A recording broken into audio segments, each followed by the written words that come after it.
ನನ್ನ ಅನುಭವದ ಪ್ರಕಾರ ನಾವು ಅಷ್ಟು ಈಸಿಗೆ ಕ್ವಿಟ್ ಅಂತ ಅನ್ಬಾರ್ದು. ಯಾಕಂತಂದರೆ ಕ್ವಿಟ್ ಅನ್ನೋದು ಬಹಳ ಈಸಿ. ಅಯ್ಯೋ ನನ್ನ ಕೈಲಿ ಆಗಲ್ಲ ಅಂತ, ಅದು ಹ್ಯಾಬಿಟ್ ಆಗಿಬಿಡುತ್ತೆ.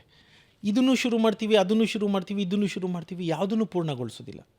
ಹಿಡಿದ ಮೇಲೆ ನೋಡೋದು ಒಂದಷ್ಟು ದಿನ, ಮಿನಿಮಮ್ 1,000 ದಿನ ನಿಮಗೆ ನೀವು ಕೊಟ್ಕೋಬೇಕು. ಅದು ವ್ಯಾಪಾರ ಇರ್ಬೋದು, ಇನ್ನೊಂದಿರ್ಬೋದು, ಯಾವುದೇ ಇರ್ಬೋದು. ಮಿನಿಮಮ್ 1000 ಡೇಸ್, ಒಂದು 3 ವರ್ಷನಾರು ನಿಮಗೆ ನೀವು ಅದನ್ನು ಕೊಡಬೇಕು. ಅಷ್ಟು ಡೆಡಿಕೇಶನ್ ಬೇಕು.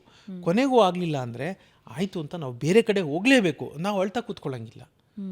ಮೇ ಬಿ ಅದೇನಾಗುತ್ತೆ ಅಂತಂದರೆ, ಅದಕ್ಕೆ ನಾನು ನಿಮಗೆ ಹೇಳಬೇಕು ಅಂತಂದರೆ, ನಾನು ವೈಜ್ಞಾನಿಕ ರೀಸನ್ಸ್ ಕೊಡೋಕ್ಕಾಗೋದಿಲ್ಲ. ಇದಕ್ಕೆ ನಾನು ನಿಮಗೆ ಫಿಲಾಸಫಿಕಲ್ ರೀಸನ್ಸೇ ಕೊಡೋಕ್ಕಾಗೋದು.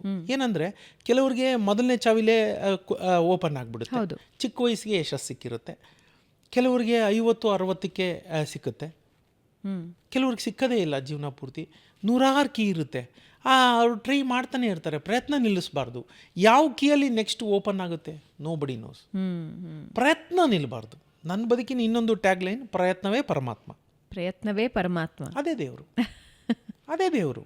ಪ್ರಯತ್ನ ಮಾತ್ರ ನಿಲ್ಲಿಸಂಗಿಲ್ಲ, ಬೇಜಾರು ಮಾಡ್ಕೊಳ್ಳೋಂಗಿಲ್ಲ. ಯಾಕೆ ಅಂದರೆ, ನೀವು ಅಕ್ಕಪಕ್ಕ ಸುತ್ತಮುತ್ತ ನೋಡಿ, ಎಷ್ಟು ನೋವುಗಳಲ್ಲಿ ನಮಗಿಂತ ಇರೋ ಜನ ಇದ್ದಾರೆ.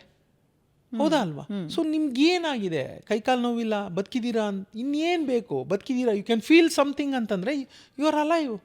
ಮಾಡಿ ಕೆಲಸ ಮಾಡ್ತಾಯಿರಿ.